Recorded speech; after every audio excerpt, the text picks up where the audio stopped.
ਉਹ ਪਹਾੜੀ ਕਿੱਕਰ ਦੇ ਉੱਤੇ ਮਤਲਬ ਸਾਂਪ ਬੈਠੇ ਆਈ ਸੀ ਤੇ ਮੈਨੂੰ ਉਹਨਾਂ ਨੇ ਆਖਿਆ ਕਿ ਸਾਂਪ ਖੈਰ ਉਹ ਜਿਹੜਾ ਸਾਂਪ ਉਸ ਦੇਖੇ ਸੀ ਮੈਂ ਉਹ ਨਹੀਂ ਸੀ ਦੇਖਿਆ, ਕੋਈ ਇੱਕ ਹੋਰ ਸਾਂਪ ਹੀ ਸੀ ਜਿਹੜਾ ਮੈਂ ਦੇਖ ਲਿਆ, ਦੋ ਬੈਠੇ ਹਨ ਤੇ ਮੈਂ ਨਾ ਪੱਥਰ ਲਿਆ ਕੇ ਨਾ ਉਸ ਨੂੰ ਮਾਰਿਆ ਜਿਹੜਾ ਨਾ ਮਤਲਬ ਮੈਂ ਦੇਖਿਆ ਸੀ। ਖੈਰ ਉਹ ਨਾ ਸਾਂਪ ਨੀਚੇ ਗਿਰ ਗਿਆ, ਲਟਕ ਆਇਆ ਤੇ ਮੈਂ ਉਹਨੂੰ ਮਾਰ ਦਿੱਤਾ। दूसरा जोड़ा सी नस गया तो मैंने कहता तो भाग गया। मैं क्या नहीं भागया कोई नहीं, यानी नहीं ये भाग गया तो मैं क्या फिर दो होंगे। खैर असी फिर गए दोनों जाके पानी लिया तो वापस आए। फिर मैं उनके नाल गया, अपनी बीवी का इलाज मुआवजा किया तो रात को वापस आ गया। रात को ना साढ़े कोल क्योंकि साढ़े एक मुअल्लिम आन आसम हलीम साहब वो फिरते रहते सन।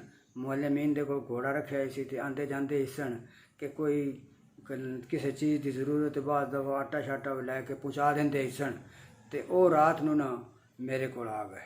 खैर रात नूं असीं सुते, नमाज़ां पढ़ियां ते सुबह सुबह फिर नमाज पढ़न वास्ते उठे ते मैं उन्होंने कहना कि कल ना मुसल्ले विच सप निकलिया है, ऐसा ना हो कि अज कोई होर भी ना बैठा हो। खैर वो मुसल्ला लैन लग्या, फिर मैं उन्होंने ना एक पासों पकड़ के बाहर निकाल के झटका दिता तो वे सप बैठा है। खैर उन्होंने मारिया। फिर असा ना नमाज़ां पढ़ियां ते नमाज पढ़ के ते रोटी वगैरह पकाई ते फिर ना खा पी के ते मैं पानी लिया सी तो आसम साहब कहते कि मैं भी थोड़े नाल जाना, रल के पानी भर ले आना। तो आसम साहब मेरे नाल चल पे घड़ा लैके, एक मैं घड़ा ले आया एक उन्हें ले आया। जिस वक्त उस किक्कर के कोल गए तो मैं उन्होंने दसना कि कल इस किक्कर दे तू ना सप मारिया। वो कहता एक और बैठा है, उस भी वेख लिया। मैनू कहते बैठा हो था, मैं क्या अच्छा वो वेख्या ना तो सप बैठा आ। अच्छा मैं वो पत्थर लैके ना तो उन्होंने देखा भी सिर जेड़े पासे होवे ना उस पासे मैं मारा, वेख्या ना तो एक और बैठा, दो सप कट्ठे।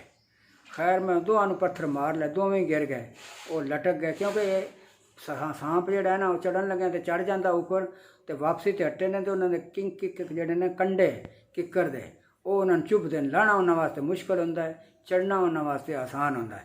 खैर उन्हें लकड़ी तोड़ के एक मैं तो उन्हें दोनों मार दिता। फिर असी पानी भर के वापस आए तो कहता जी आज चलो दौरा करिए। मैं कहा चलो चलने हैं। मेरे को भी घोड़ा इसी उनके भी घोड़ा।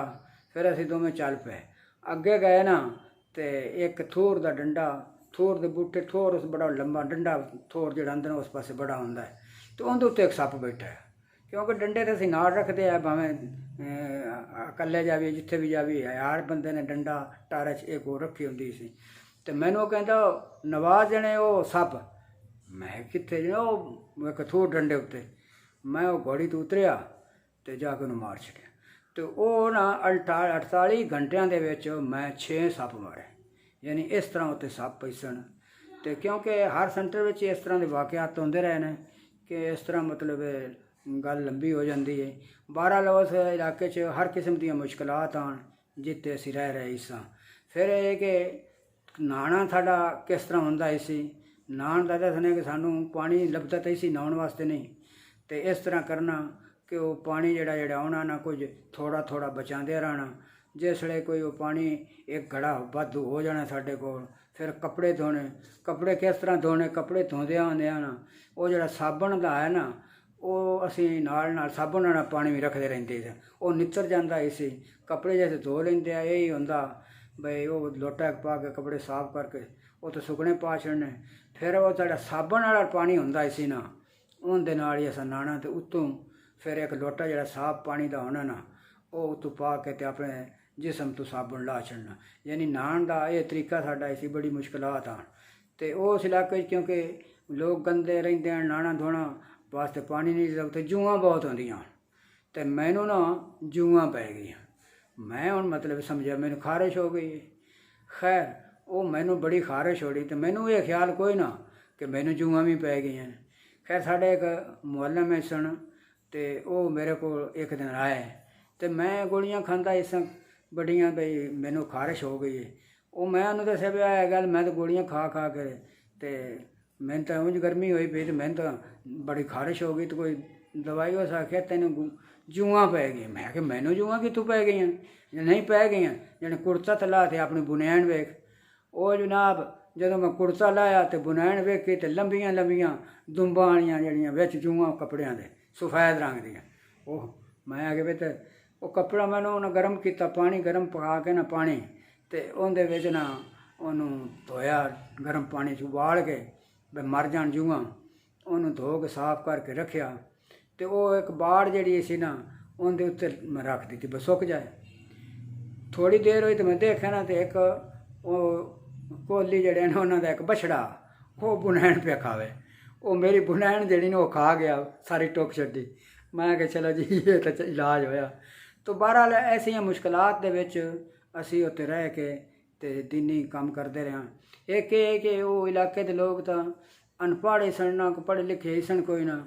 ਐਸਾ ਬੰਦਿਆਂ ਨੂੰ ਦਾਵਤ ਲੱਲਾ ਕਰਕੇ ਤੇ ਇਸਲਾਮ ਦੇ ਉੱਤੇ ਲਾਣਾ ਵੀ ਬੜਾ ਮੁਸ਼ਕਲ ਹੈ। ਉਹ ਗੀਤਾ ਦੀਆਂ ਕੋਈ ਪੇਸ਼ਗੋਈਆਂ ਕੋਈ ਉਹਨਾਂ ਦੇ ਵਿੱਚ ਉਹਨਾਂ ਸੁਣਾਉਣੀਆਂ ਕਿ ਨਬੀ ਕਰੀਮ ਸਲਮ ਦੇ ਬਾਰੇ ਵਿੱਚ ਦੱਸਣਾ ਕਿ ਉਹ ਆਉਣ ਵਾਲਾ ਉਤਾਰ ਆ ਗਿਆ ਅਤੇ ਉਹਨਾਂ ਤੋਂ ਬਾਅਦ ਉਹਨਾਂ ਦਾ ਜਿਹੜਾ ਨਾ ਜ਼ਿੱਲੀ ਤੌਰ 'ਤੇ ਮਸੀਹ ਜਿਹੜਾ ਆਉਣ ਵਾਲਾ ਹੈ ਉਹ ਵੀ ਉਹਨਾਂ ਦਾ ਵੀ ਅਕੀਦਾ ਰੱਖਦੇ ਨੇ ਕਿ ਕ੍ਰਿਸ਼ਨ ਅਵਤਾਰ ਦੁਬਾਰਾ ਉਤਾਰ ਲਵੇਗਾ। ਉਹਦੀਆਂ ਨਿਸ਼ਾਨੀਆਂ ਮਤਲਬ ਉਹਨਾਂ ਦੀ ਕਿਤਾਬਾਂ ਵਿੱਚ ਦੱਸਣ ਲਿਖੀਆਂ ਹੋਈਆਂ ਨੇ। ਉਹ ਬਿਲਕੁਲ ਉਹੀ ਨਿਸ਼ਾਨੀਆਂ ਨੇ ਕਿ ਜਿਹੜੀਆਂ ਇਮਾਮ ਮਹਦੀ ਮਸੀਹ ਮਊਦ अलैहिस्सलाम ਦੇ ਬਾਰੇ 'ਚ ਪੇਸ਼ ਗੋਈਆਂ ਨਾ, ਇਸੇ ਤਰ੍ਹਾਂ ਦੀਆਂ ਉਹਨਾਂ ਦੀਆਂ ਵੀ ਪੇਸ਼ ਗੋਈਆਂ ਨੇ ਕਿ ਆਉਣ ਵਾਲਾ ਉਤਾਰ ਜਿਹੜਾ ਹੈ ਨਾ ਉਹ ਇਸ ਤਰ੍ਹਾਂ ਆਏਗਾ। ਤਾਂ ਉਹਨਾਂ ਨੂੰ ਦੱਸਣਾ ਪਿਆ ਹੈ ਵੇਖੋ ਪੇਸ਼ਗੋਈ ਪੂਰੀ ਹੋ ਗਈ, ਇਹ ਪੇਸ਼ਗੋਈ ਪੂਰੀ ਹੋ ਗਈ ਅਤੇ ਆਉਣ ਵਾਲਾ ਉਤਾਰ ਆ ਗਿਆ ਅਤੇ ਤੁਸੀਂ ਉਹਨਾਂ ਮੰਨ ਲਓ। ਅਤੇ ਫਿਰ ਉਹ ਮਤਲਬ ਮੰਨ ਲੈਂਦੇ ਨੇ। ਫਿਰ ਉਹਨਾਂ ਦੀ ਤਰਬੀਅਤ ਕਰਨਾ ਬੜੀ ਮੁਸ਼ਕਿਲ ਹੈ ਕਿਉਂਕਿ ਉਹਨਾਂ ਦੀ ਜ਼ਬਾਨ ਹੀ ਹੋਰ ਪਾਰ ਕਰੀ। ਸਾਨੂੰ ਤਾਂ ਜ਼ਬਾਨ ਵੀ ਪੂਰੀ ਨਹੀਂ ਆਉਂਦੀ ਉਹਨਾਂ ਦੀ, ਨਾ ਪਤਾ ਲੱਗਦਾ ਹੈ। ਉਹ ਸਾਡੀ ਜ਼ਬਾਨ ਸਮਝ ਲੈਂਦੇ ਸਨ ਲੇਕਿਨ ਕਿਉਂਕਿ ਉਹ ਸਿੰਧ ਵਿੱਚ ਆਉਂਦੇ ਰਹਿੰਦੇ ਸਨ ਉੱਥੇ ਮਜ਼ਦੂਰੀ ਵਗੈਰਾ ਕਰਨ ਵਾਸਤੇ, ਉਹਨਾਂ ਨੂੰ ਉਰਦੂ ਵੀ ਆਉਂਦਾ ਸੀ ਅਤੇ ਪੰਜਾਬੀ ਵੀ ਆਉਂਦੀ ਸੀ ਅਤੇ ਸਾਨੂੰ ਉਹਨਾਂ ਦੀ ਜ਼ਬਾਨ ਜਿਹੜੀ ਨਾ ਬੜੀ ਮੁਸ਼ਕਿਲ ਸੀ। ਹਰ ਇੱਕ ਜਿਹੜਾ ਬੰਦਾ ਨਹੀਂ ਸੀ ਸਿੱਖ ਸਕਦਾ। ਮੈਨੂੰ ਤਾਂ ਖਾਸ ਤੌਰ 'ਤੇ ਨਾ ਬਹੁਤ ਹੀ ਸਮਝ ਤਾਂ ਆ ਜਾਂਦੀ ਸੀ ਮੈਂ, ਲੇਕਿਨ ਬੋਲਣਾ ਬੋਲਣਾ ਮੇਰੇ ਵਾਸਤੇ ਮੁਸ਼ਕਿਲ ਸੀ। ਬਹਰਹਾਲ ਇਹ ਕਿ ਦਾਵਤ ਲੱਲਾ ਦਾ ਕੰਮ ਉੱਤੇ ਕਰਦੇ ਰਹੇ ਹਾਂ ਅਸੀਂ। ਅਤੇ ਉਹ ਇਹ ਹੀ ਕਿ ਦੀਨੀ ਐਡਾ ਪੜ੍ਹੇ ਲਿਖੇ ਤੋਂ ਉਹ ਲੋਕ ਨਹੀਂ ਸੀ ਕਿ ਉਹਨਾਂ ਨੂੰ ਇਸ ਤਰ੍ਹਾਂ ਦੀ ਕੋਈ ਦਾਵਤ ਅੱਲਾ ਕੀਤੀ ਜਾਏ। ਅਤੇ ਉੱਥੇ ਹਾਲ ਇਹ ਕਿ ਇੱਕ ਦਫਾ ਮਤਲਬ ਪੰਡਤ ਸੀ, ਉਹਦੀ ਮੇਰੀ ਗੁਫ਼ਤਗੂ ਸ਼ੁਰੂ ਹੋਈ ਅਤੇ ਉਹ ਕੋਈ ਜਾਣਦਾ ਹੀ ਸੀ ਪੰਡਤ, ਉਹਨਾਂ ਦੇ ਜਿਹੜੇ ਹਨ ਉਹ ਮਜ਼ਹਬ ਨੂੰ ਜਾਣਦੇ ਨੇ। ਅਤੇ ਉਹਨੂੰ ਮੈਂ ਇਸਲਾਮ ਦੀ ਦਾਵਤ ਅੱਲਾ ਕੀਤੀ, ਤਬਲੀਗ ਕੀਤੀ ਅਤੇ ਉਹ ਕਹਿੰਦਾ ਹੈ ਕਿ ਸਾਡਾ ਮਜ਼ਹਬ ਤਾਂ ਬੜਾ ਪੁਰਾਣਾ ਅਜ਼ਲੀ ਅਬਦੀ ਮਜ਼ਹਬ ਹੈ ਅਤੇ ਸੱਚਾ ਮਜ਼ਹਬ ਹੈ, ਖੁਦਾਈ ਮਜ਼ਹਬ ਹੈ ਅਤੇ ਰੱਬ ਨੂੰ ਪਿਆਰਾ ਮਜ਼ਹਬ ਹੈ। ਅਤੇ ਤੁਹਾਡਾ ਮਜ਼ਹਬ ਤਾਂ ਜਿਹੜੇ ਦੂਸਰੇ ਮਜ਼ਹਬ ਸਾਰੇ ਬਾਅਦ ਵਿੱਚ ਬਣੇ ਨੇ, ਈਸਾਈ ਯਹੂਦੀ ਅਤੇ ਮੁਸਲਮਾਨ ਤਾਂ ਬਾਅਦ ਦੇ ਮਜ਼ਹਬ ਨੇ। ਸਾਡਾ ਮਜ਼ਹਬ ਜਿਹੜਾ ਅਜ਼ਲੀ ਅਬਦੀ ਹੈ ਅਤੇ ਅਸਲੀ ਸੱਚਾ ਮਜ਼ਹਬ ਤਾਂ ਉਹ ਹੈ ਜਿਹੜਾ ਖੁਦਾ ਤਾਲਾ ਨੇ ਪਹਿਲਾ ਮਜ਼ਹਬ ਰੱਖਿਆ ਹੈ ਅਤੇ ਸਾਡਾ ਮਜ਼ਹਬ ਸੱਚਾ ਹੈ ਅਤੇ ਸਾਡਾ ਮਜ਼ਹਬ ਰੱਬ ਨੂੰ ਪਿਆਰਾ ਹੈ। ਮੈਂ ਉਹਨਾਂ ਨੂੰ ਪੁੱਛਿਆ ਵੀ ਤੁਸੀਂ ਮੈਨੂੰ ਇਹ ਦੱਸੋ ਬਈ ਤੁਸੀਂ ਕਹਿੰਦੇ ਹੋ ਵੀ ਸਾਡਾ ਮਜ਼ਹਬ ਅਜ਼ਲੀ ਅਬਦੀ ਹੈ ਅਤੇ ਰੱਬ ਨੂੰ ਬੜਾ ਪਿਆਰਾ ਹੈ, ਇਹਦਾ ਕੀ ਤੁਹਾਡੇ ਕੋਲ ਸਬੂਤ ਹੈ ਕਿ ਸਾਡਾ ਮਜ਼ਹਬ ਜਿਹੜਾ ਹੈ ਉਹ ਸਭ ਤੋਂ ਪਿਆਰਾ ਹੈ ਅੱਲਾਹ ਤਾਲਾ ਨੂੰ? ਉਹ ਕਹਿੰਦਾ ਇਹਦਾ ਇਸ ਅੱਲਾਹ ਤਾਲਾ ਨੂੰ ਸਾਡਾ ਮਜ਼ਹਬ ਹੈ ਪਿਆਰਾ, ਇਹਦਾ ਸਬੂਤ ਹੈ ਕਿ ਜਿਸ ਘਰ ਵਿੱਚ ਵੀ ਬੱਚਾ ਪੈਦਾ ਹੁੰਦਾ ਨਾ ਉਹ ਹਿੰਦੂ ਪੈਦਾ ਹੁੰਦਾ ਹੈ, ਉਹ ਕਿਉਂਕਿ ਉਹਦਾ ਖਤਨਾ ਵਗੈਰਾ ਨਹੀਂ ਹੋਇਆ ਹੁੰਦਾ। ਅਤੇ ਮੁਸਲਮਾਨ ਤਾਂ ਜਿਹੜੇ ਨਾ ਉਹ ਖਤਨਾ ਕਰਕੇ ਨਾ ਅਤੇ ਉਹ ਮੁਸਲਮਾਨ ਬਣਾ ਲੈਂਦੇ। ਇਹ ਤਾਂ ਆਪਣੇ ਹੱਥ ਦਾ ਮਜ਼ਹਬ ਹੈ। ਇਹ 1400 ਸਾਲ ਹੋਏ ਨੇ ਮੁਹੰਮਦ ਸੱਲਾ ਆਏ ਨੇ ਅਤੇ ਉਹਨਾਂ ਨੇ ਮਜ਼ਹਬ ਜਾਰੀ ਕੀਤਾ ਅਤੇ ਇਹ ਤਾਂ ਹੱਥ ਦਾ ਘੜਿਆ ਮਜ਼ਹਬ ਹੈ, ਖੁਦਾਈ ਮਜ਼ਹਬ ਨਹੀਂ। ਸਾਡਾ ਮਜ਼ਹਬ ਜਿਹੜਾ ਨਾ ਉਹ ਖੁਦਾਈ ਮਜ਼ਹਬ ਹੈ ਜਿਹਦੇ ਵਿੱਚ ਮਜ਼ਹਬ ਦੇ ਵਿੱਚ ਖੁਦਾ ਤਾਲਾ ਬੱਚੇ ਨੂੰ ਪੈਦਾ ਕਰਦਾ ਹੈ। ਅਤੇ ਮੈਂ ਉਹਨਾਂ ਨੇ ਆਖਿਆ ਵੀ ਤੂੰ ਮੈਨੂੰ ਇਹ ਦੱਸ ਬਈ ਤੁਹਾਡਾ ਮਜ਼ਹਬ ਬਹੁਤ ਹੀ ਪੁਰਾਣਾ ਹੈ, ਲੇਕਿਨ ਮੈਨੂੰ ਇਹ ਦੱਸ ਬਈ ਅੱਜ ਤੋਂ ਪਹਿਲੇ 100 ਸਾਲ ਦਾ ਬੰਦਾ ਜਿਹੜਾ ਹੈ ਉਹ ਜ਼ਿਆਦਾ ਇਲਮ ਰੱਖਦਾ ਕਿ ਅੱਜ ਦਾ ਬੰਦਾ ਜ਼ਿਆਦਾ ਇਲਮ ਰੱਖਦਾ ਹੈ? ਉਹ ਕਹਿੰਦਾ ਅੱਜ ਦਾ ਬੰਦਾ ਜ਼ਿਆਦਾ ਇਲਮ ਰੱਖਦਾ ਹੈ। ਮੈਂ ਕਿਹਾ ਜਿਹੜਾ 100 ਸਾਲ ਦਾ ਬੰਦਾ ਹੈ ਪਹਿਲੇ ਦਾ ਉਹ ਉੱਠ ਕੇ ਆ ਜਾਵੇ ਅਤੇ ਅੱਜ ਦੇ ਬੱਚੇ ਨੂੰ ਪੜ੍ਹਾ ਹੀ ਨਹੀਂ ਸਕਦਾ। ਅਤੇ ਤੁਸੀਂ ਇਹ ਦੱਸੋ ਵੀ ਜਿਹੜਾ ਤੁਸੀਂ ਜਿਤਨਾ ਵੀ ਪੁਰਾਣਾ ਮਜ਼ਹਬ ਹੈ ਤੁਹਾਡਾ ਮਜ਼ਹਬ ਤਾਂ ਐਸੇ ਜ਼ਮਾਨੇ ਦਾ ਮਜ਼ਹਬ ਹੈ ਕਿ ਜਦੋਂ ਲੋਕ ਜਿਹੜੇ ਬਿਲਕੁਲ ਇਲਮ ਹੀ ਉਹਨਾਂ ਕੋਲ ਕੋਈ ਨਾ, ਨਾਦਾਨ ਕਿਸਮ ਦੇ ਆਦਮੀ ਆਉਣ ਅਤੇ ਉਹਨਾਂ ਵਾਸਤੇ ਫਿਰ ਮਜ਼ਹਬ ਵੀ ਤਾਂ ਜਿਹੜਾ ਹੈ ਦੀਨ ਵੀ ਤਾਂ ਉਹ ਜਿਹੀ ਹੋਣਾ ਜਿਹੋ ਜਿਹੇ ਬੰਦੇ ਆਉਣ। ਉਹ ਤਾਂ ਇਸ ਤਰ੍ਹਾਂ ਹੀ ਆ ਜਿਵੇਂ ਪ੍ਰਾਇਮਰੀ ਸਕੂਲ ਦੇ ਬੱਚੇ ਹੁੰਦੇ ਨੇ ਥੋੜ੍ਹੇ ਤਾਂ ਉਹਨਾਂ ਵਾਸਤੇ ਪ੍ਰਾਇਮਰੀ ਸਕੂਲ ਬਣਾਏ ਜਾਂਦੇ ਨੇ। ਫਿਰ ਜਦੋਂ ਬੱਚੇ ਕੁਝ ਇਲਮ ਜ਼ਿਆਦਾ ਹੁੰਦਾ ਅਤੇ ਉਸ ਤੋਂ ਬਾਅਦ हाई स्कूल ने, फिर यूनिवर्सिटियां ने, कॉलेज वगैरह हैं। तो इस तरह मतलब आस्ता आस्ता जड़ा ना जिमें जिमें बच्चा जड़ा ना पढ़ता चला जाता है तो उनके वास्ते ना जड़ा कोर्स भी मुश्किल होता चला जाता है। तो इस तरह थोड़ा जड़ा ना तो दीन उदों का दीन है जो पहली तक कायदा पढ़ने वाले लोग आन। तो साढ़े नबी करीम सल्लम तो उस वक्त आए ने कि जिस तरह बहुत ज़्यादा लोग इलम समझ सकते हैं। जिस तरह मतलब पूरी दुनिया का ये वड्डी यूनिवर्सिटी में सारी दुनिया के मुल्क के लोग जाते हैं पढ़ने वास्ते। तो वो जड़ा उस्ताद होंदा है उनका एक मकाम होंदा है, क्योंकि उनके शागिर्द भी बड़े आलम होंदे ने। तो उसते मतलब आप भी वो बड़ा वड्डा आलम होंदा है, इलम रखने वाला होंदा है, जेड़े सारी दुनिया के लोग उन्होंने शागिर्द होंदे।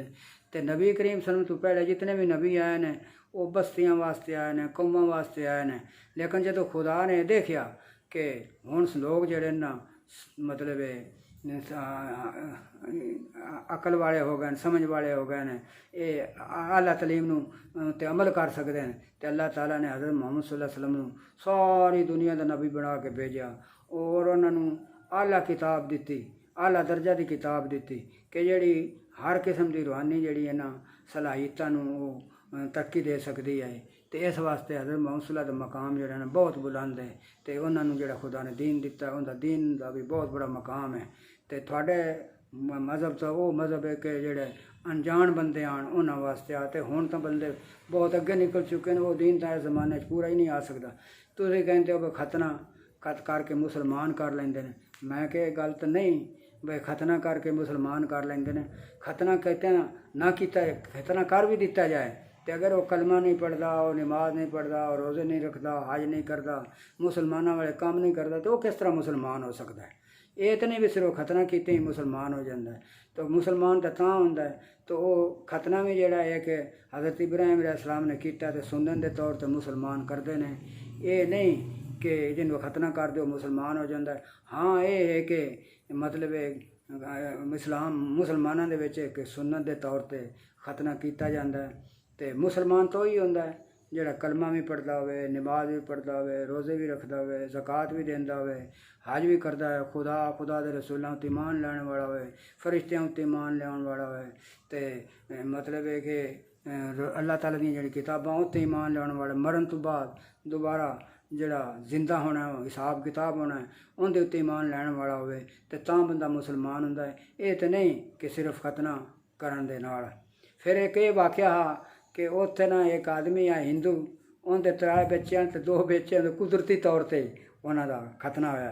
क्योंकि बाद दफ़ा ऐसा होंदा है कि बाद बच्चे पैदा होंदे नाल ही ना उन्होंने खतने होंदे ने। तो वो मतलब मैं कि तो मुड़ सानू दे दिओ ना, इन्होंने खतने होए, नहीं तो मुसलमान पैदा होए। तो बहरहाल जिस तरह के वो लोग ने फिर उन्होंने तबलीग भी उस तरीके ना करनी पैंदी है।